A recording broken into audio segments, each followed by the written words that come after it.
अस्सलाम वालेकुम dear students, hope you are all fine.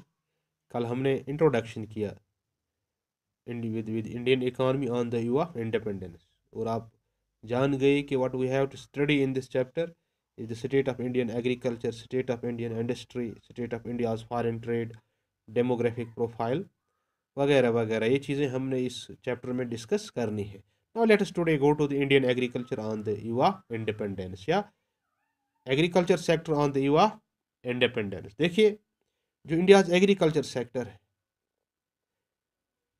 in 1947 or on the eve of India's independence, it possessed or exhibited three principal characteristics. इसके तीन characteristics थे।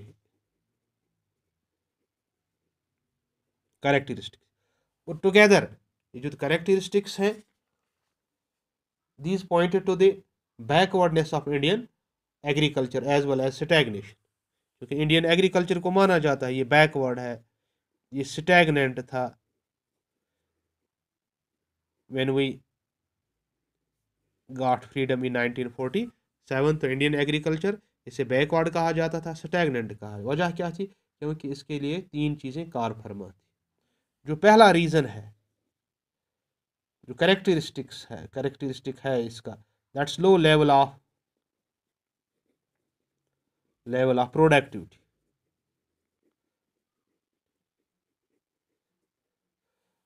देखिए, जो productivity Indian agriculture की थी, it was extremely low per hectare of land. Productivity per hectare of land और output per hectare of land was extremely low in 1947। ये इतना कम था that agriculture could be easily characterised as backward. ठीक, तो जो लो लेवल, जो low productivity थी, it implied low level of output. Low level of productivity का मतलब था low level of output despite large area under cultivation. हमारे पास अगरचे एरिया काफ़ी कल्टीवेशन में था, लेकिन प्रोडक्टिविटी बहुत कम थी। देखिए, इस बात का आप अंदाज़ा इस तरह कर सकते हैं कि मैं आपको कुछ डेटा दूंगा। For example, wheat is a principal crop in India. अगर हम 1947 में देखें, जो productivity per hectare of land थी, it was 660 kilograms per hectare of land. और 2007 में इट वाज 2802। और 2008-9 की जब हम बात करते हैं, it reached 2806 kgs per hectare. और अगर हम फिर प्रोडक्शन इन लाख टन्स में देखें,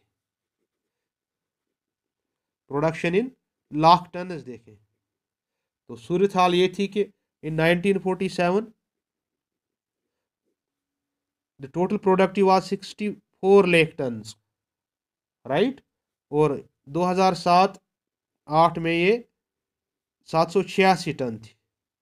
और 2008-9 में इट वाज 776,000 टन। इस तरह अगर हम दूसरा राइस की बात करें, तो राइस की प्रोडक्टिविटी का जहाँ तक ताल्लुक है, it was 110 kilograms per hectare of land. लेकिन 2007 में ये इट रीचड 2202 आ गया।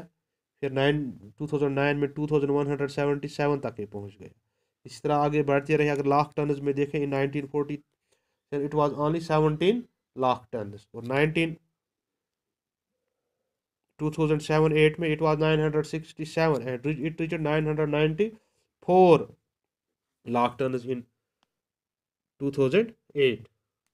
और ये जो डेटा आपके साथ आप ध्यान से देखिए, the table shows that the productivity of wheat was nearly 4 times lower in 1947 compare to 2008, almost 4 times lower थी। Productivity of rice was nearly 20 times lower in 1947 compare to 2008।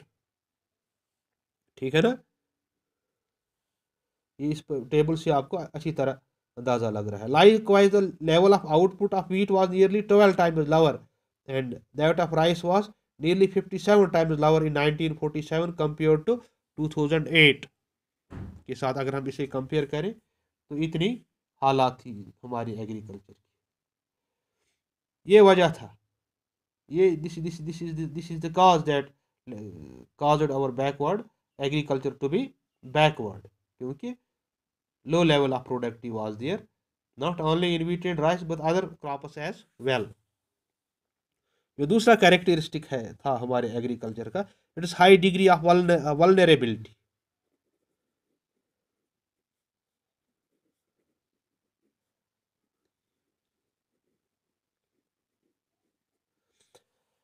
हमारा एग्रीकल्चर जो 1947 में हमने अंग्रेज़ों से लिया, it showed high degree of vulnerability because it was excessively dependent on rainfall. Even today it is excessively dependent on rainfall. Good rainfall implied good output, while poor rainfall implied poor output. No effort was ever made under the British rule to develop permanent means of irrigation, including wells and canals. इन चीज़ों का कोई इंतज़ाम नहीं था, तो it was vulnerable only to natural sources of rainfall. ठीक।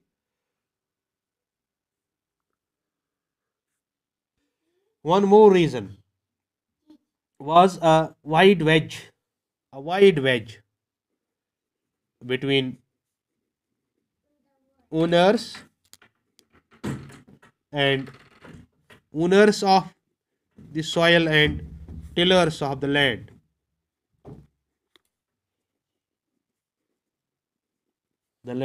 देखिए, agriculture जो ब्रिटिश रूल में एग्जिस्ट होता था, it was characterised by a wedge between the owners of the soil on one hand and tillers of the soil on the other hand.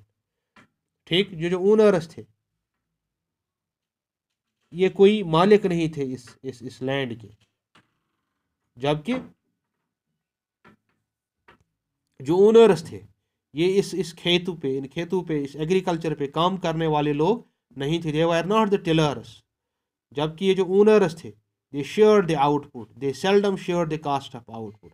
ये सिर्फ output के पीछे लगे रहते थे, कास्ट की इनको कोई फिक्र नहीं रहती थी। Owners as crop sharers and not the cost sharers were never committed to prosperity of agriculture. इनको एग्रीकल्चर की प्रॉस्पेरिटी के बारे में कोई परेशानी नहीं थी। They were only interested in maximising their rental income, और जो रेंटल इनकम थी वो लेते थे in terms of share of output.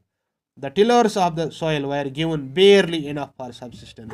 इनको मामूली सा मिलता था जिसपे वो खाने पीने का गुजारा करते थे। और ऐसे हालात में बैकवर्डनेस और स्टैग्नेशन तो जाहिर रिजल्ट था इस कंडीशन का। So these were the three reasons or three characteristics which the Indian agriculture possessed at the time of independence. इसमें low level of productivity थी, high degree of vulnerability थी, और there was a wedge gap between the tiller of the soil and owner of the soil. Owner को soil की कोई परेशानी नहीं थी, इसकी फर्टिलाइजेशन, इसकी डेवलपमेंट के लिए वो कोई काम नहीं करते थे, बस सिर्फ उनको अपना शेयर यानी रेंटल इनकम इसके पीछे लगे रहते थे। जबकि जो टिलर बेचारा, किसान बेचारा था, वो बहुत काम करता था, उससे सिर्फ खाने पीने की मुश्किल से उसकी व्यवस्था होती थी। तो इस वजह से चूँकि लैंड ओनर्स ने ज़मीन की इसकी तरक्की के लिए, चाहे वो वाटरिंग अरेंजमेंट्स हो या नई सीड्स या एग्रीकल्चर में नई इनोवेशंस या इन्वेंशंस के लिए, इस बारे में इनको कोई परेशानी नहीं थी, वो सिर्फ प्रॉफिट के पीछे लगे रहते थे। This also led to the backwardness and stagnation of agriculture at that time, और जो भुगतना पड़ा फिर हमें आफ्टर 1947, राइट। तो ये वो कुछ चीज़ें थी which characterised Indian agriculture at the time of independence. और हमारा एग्रीकल्चर क्यों बैकवर्ड था, स्टैग्नेंट था, इसके लिए और भी बहुत सारे रीजंस हैं। इंशाल्लाह we will discuss that in the next lecture. तब तक के लिए thank you very much, have a nice day.